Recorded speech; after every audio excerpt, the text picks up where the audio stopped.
Saudari yang terkasih dalam Tuhan,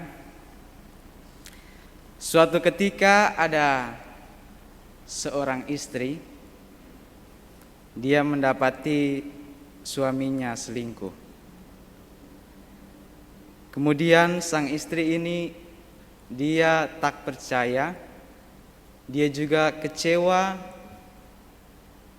tetapi kemudian dengan besar hati dia mengampuni kesalahan suaminya. Kemudian ditanya kepada istri ini, "Mengapa engkau melakukan hal demikian?" Kemudian si istri menjawab, "Kami membuat janji perkawinan itu di hadapan Tuhan. Jadi ketika suami tidak setia, itu adalah tanggung jawabnya dengan Tuhan. Saya sebagai seorang istri sudah berusaha untuk tetap setia." Bapak, Ibu, saudara-saudari yang terkasih, pada kesempatan ini saya mengajak kita untuk merenungkan tema menjadi pelayan yang setia.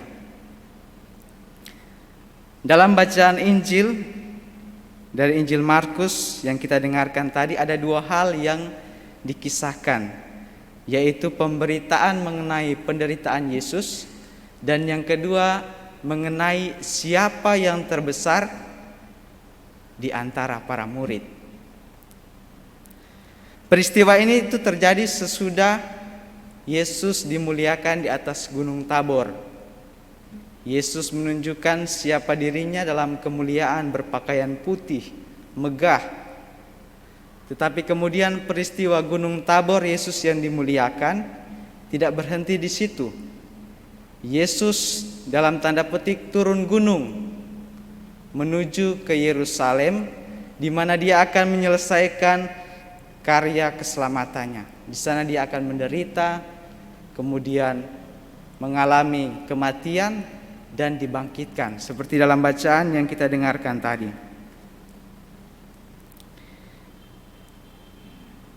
Yesus menunjukkan dua sisi kehidupan yang berbeda. Di satu sisi Yesus menunjukkan kemuliaan, tetapi di sisi lain Yesus menunjukkan penderitaan.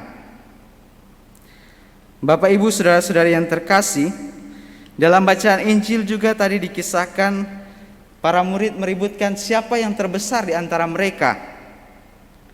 Yesus justru mengingatkan, barang siapa ingin menjadi yang terdahulu, ia harus menjadi yang terakhir dari semuanya dan menjadi pelayan bagi mereka. Menjadi pelayan di sini bukan pelayan yang biasa. Jadi pelayan dari antara semua pelayan. Jadi dia tuh paling bawah. Hal ini mau menegaskan bahwa menjadi pelayan itu menunjuk pada sikap kesederhanaan. Orang menjadi pelayan itu siap sedia melayani siapapun tanpa terkecuali, karena dia adalah orang yang paling di bawah. Menjadi pelayan juga siap sedia untuk memberikan dirinya secara utuh.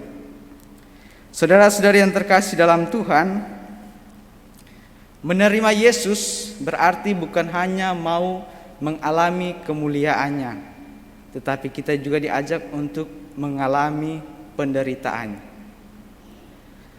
Mengapa? Karena dalam bacaan pertama tadi dikisahkan bahwa orang yang baik hidupnya, dia akan mengalami penindasan. Dia akan dicela oleh siapa? Oleh orang fasik, orang yang menyimpang dari jalan Allah. Lalu sebagai anak-anak Allah, bagaimana sikap kita?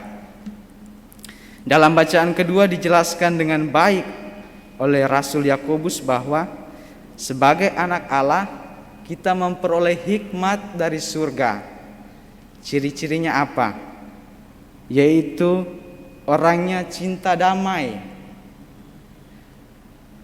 orangnya ramah, orangnya penurut, penuh belas kasih, tidak munafik, dan juga tidak memihak. Saudara-saudari yang terkasih, marilah dalam hidup setiap hari kita berusaha untuk menghidupi kesetiaan kita sebagai seorang pelayan. Dimulai dari mana? Kita mulai dari keluarga kita masing-masing. Bagaimana caranya?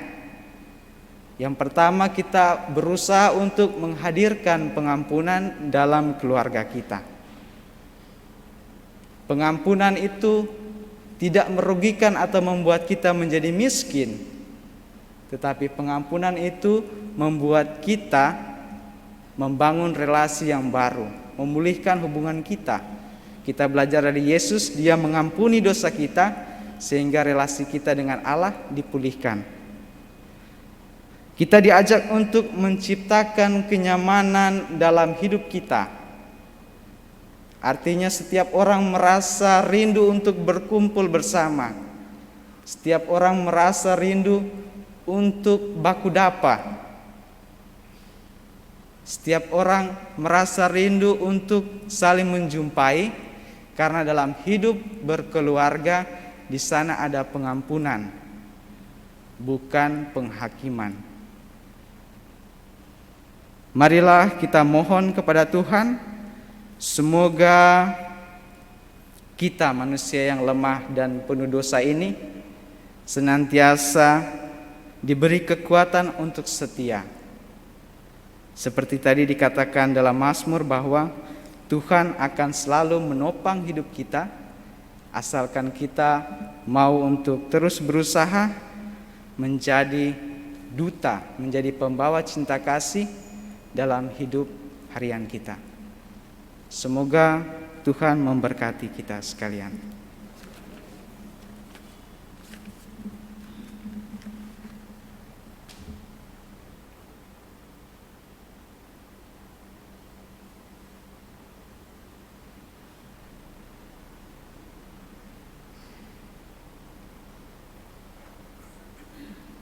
Saudara-saudari, mari kita bangkit berdiri. Kita menyatakan iman kepercayaan